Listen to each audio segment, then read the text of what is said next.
ألقى الدكتور سعد الدين الهلالي رئيس قسم الفقه المقارن بجامعة الأزهر كلمة خلال احتفالية تكريم أسر شهداء الشرطة بمقر أكاديمية الشرطة.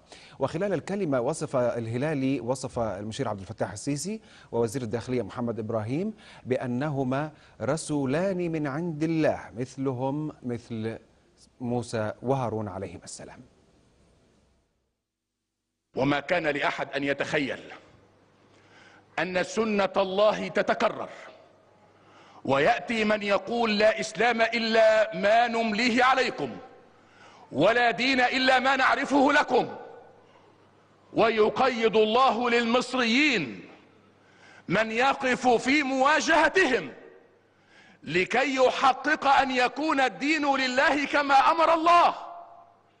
فابتعث الله أيضا رجلين كما ابتعث وأرسل من قبل رجلين موسى وهارون، أرسل رجلين وابتعث رجلين. ما كان لأحد من المصريين أن يتخيل أن هؤلاء من رسل الله عز وجل، وما يعلم جنود ربك إلا هو. خرج السيسي ومحمد إبراهيم